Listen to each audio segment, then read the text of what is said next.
Hey everyone, welcome back to my channel. My name is Dr. TK, and in today's video and podcast episode, I am going to be sharing with you something very personal regarding my infertility series. Also going along the lines of women starting over, women choosing to go through their academics first before they start a family. And so if this pertains to you, or maybe you can share this with somebody that you know or love, make sure that you tune in.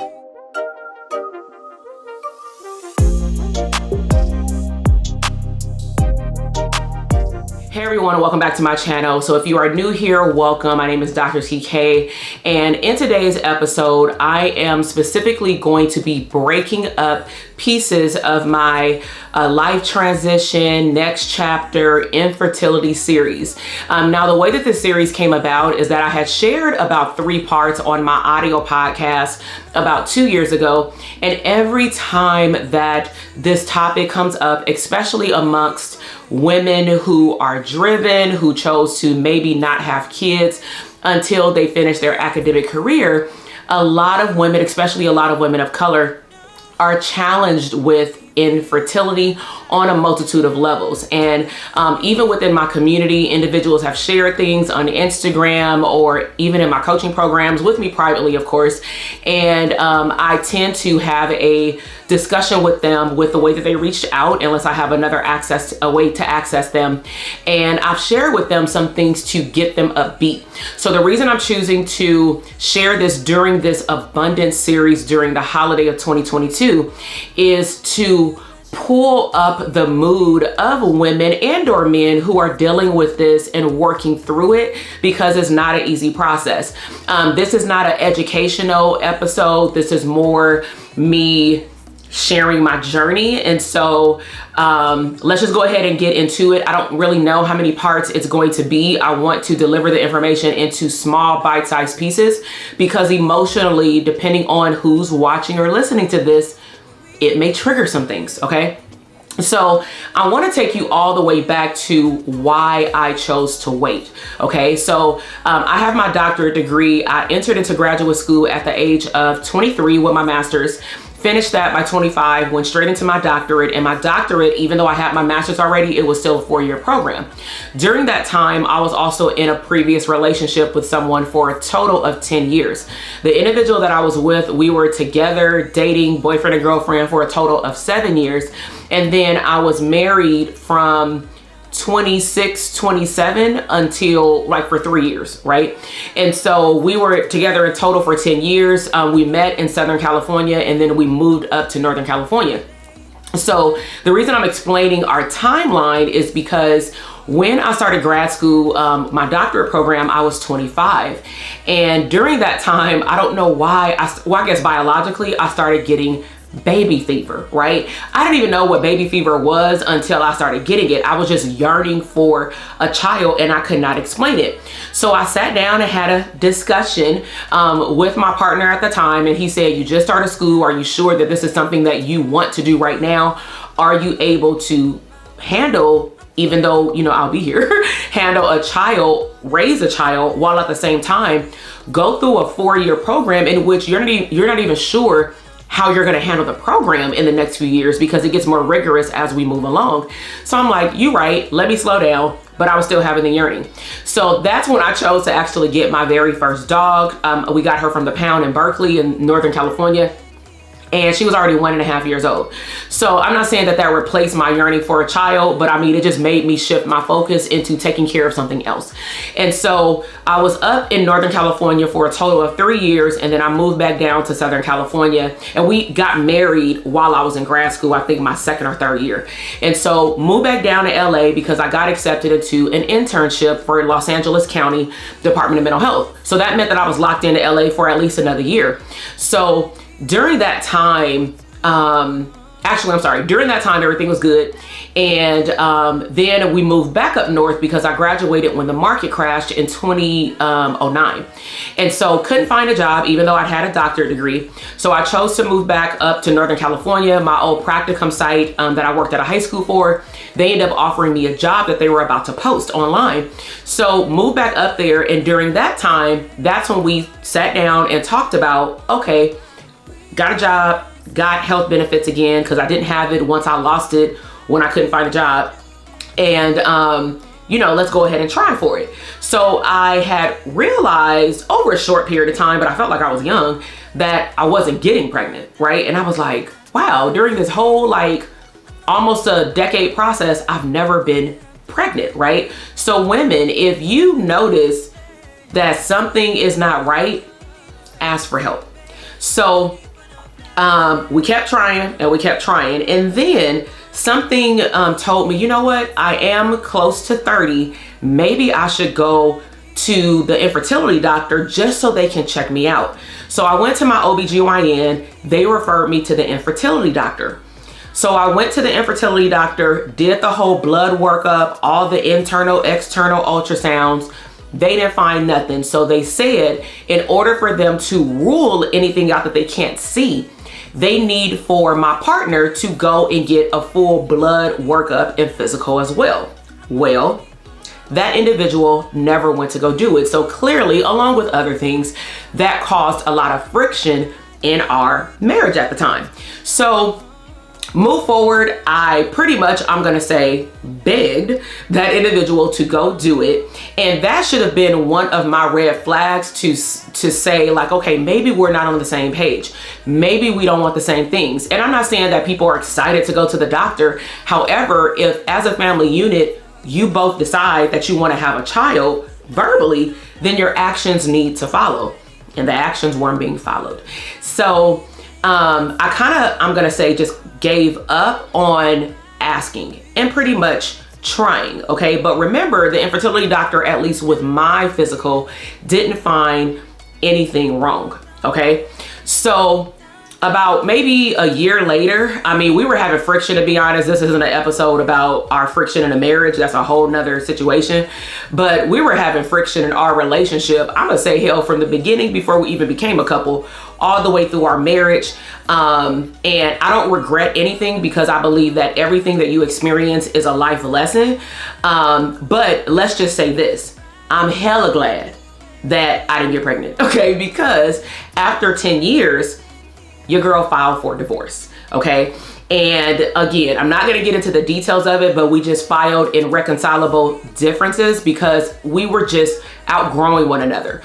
When you meet somebody when you're either in high school, or for us, I was 19 going on 20 years old, you may not even know what you want. We met promoting for clubs, you know what I'm saying? Ain't nothing wrong with that. But as we grew older, and I'm gonna just speak for myself, as I started to mature, I started to recognize that I was no longer myself. My confidence was low. I felt like I was being silenced based on two dominant personalities. Low-key can't be together, right? Like, but again, we're not gonna discuss healthy and unhealthy relationships, but let's just say it like this.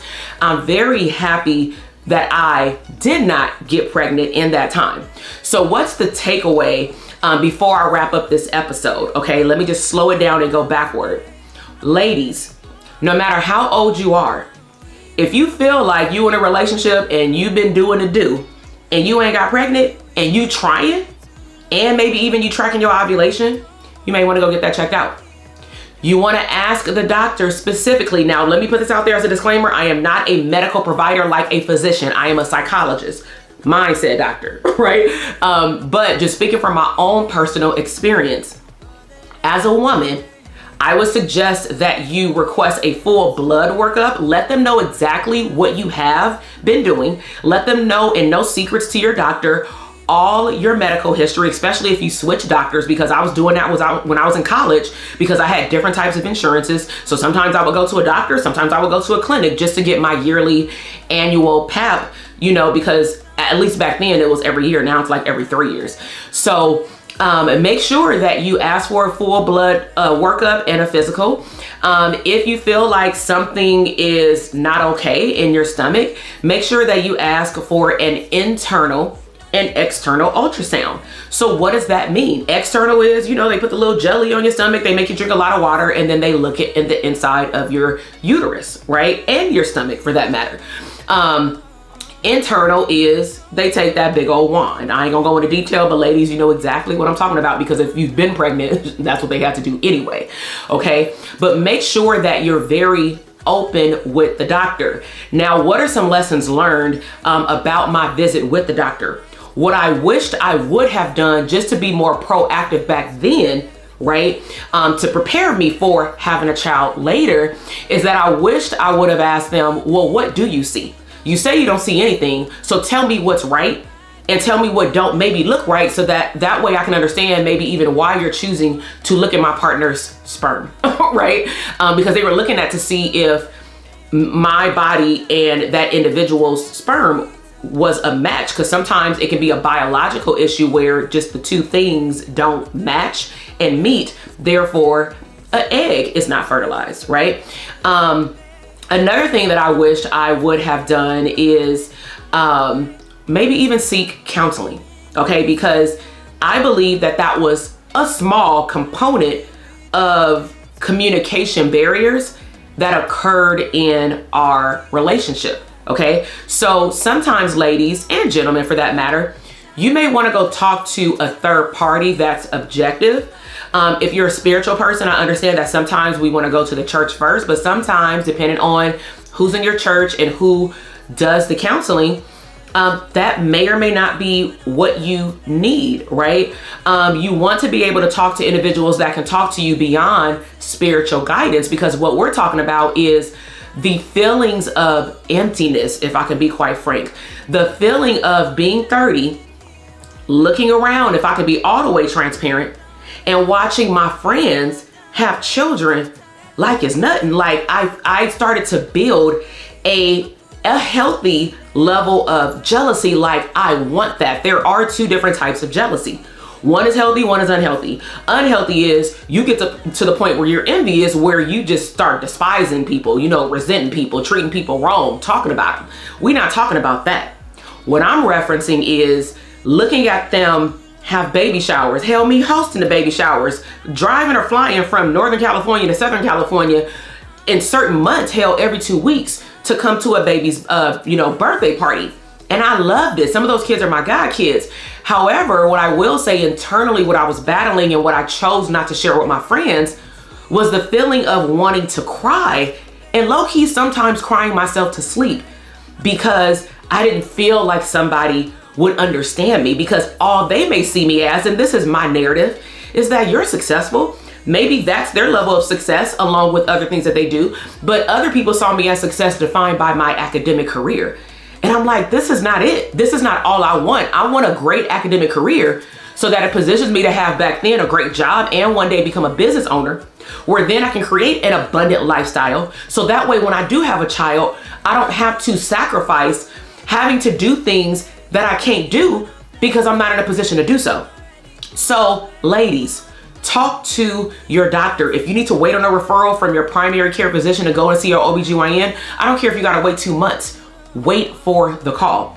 If the doctor says they can't find something and you really been trying, like actively have been trying to have a baby, right? And you want to have a baby with that individual, you need to sit with yourself, get out your journal, pray if you have a higher power and that's what you believe in, but tap into every single piece of your mind and your body to show up for yourself and ask questions, and make sure that you're going to the right helping professionals or physicians to get you what you need, okay? And sometimes it might cost a little extra money, especially if it's a specialist, all right? So that wraps up this episode. What I'm gonna talk about in the next part of the series is, what do you do when you have this baby fever come back, but you gotta start over? You single, you're low-key sad and depressed, crying yourself to sleep, but you want a new man or partner or woman, whatever you do, but you don't know if that's possible because now you gotta start over, but you want something really, really big and bad. So make sure that if you liked this video that you subscribe to the channel. Let me know, what was your biggest takeaway from this video? Did I trigger anything? Is it something to think about? Have you maybe thought about what a friend or loved one is going through? Like, dang, maybe I should ask more questions. Maybe I should tap in and ask them, are they okay? Can I go to the doctor with them? So this episode or video is not just for the woman that's going through it with her body and her mind, but it's also for the partner that has to support the woman going through this, or a friend or loved one, all right? So share this video with someone that you love, and I will see you in the next one. Bye.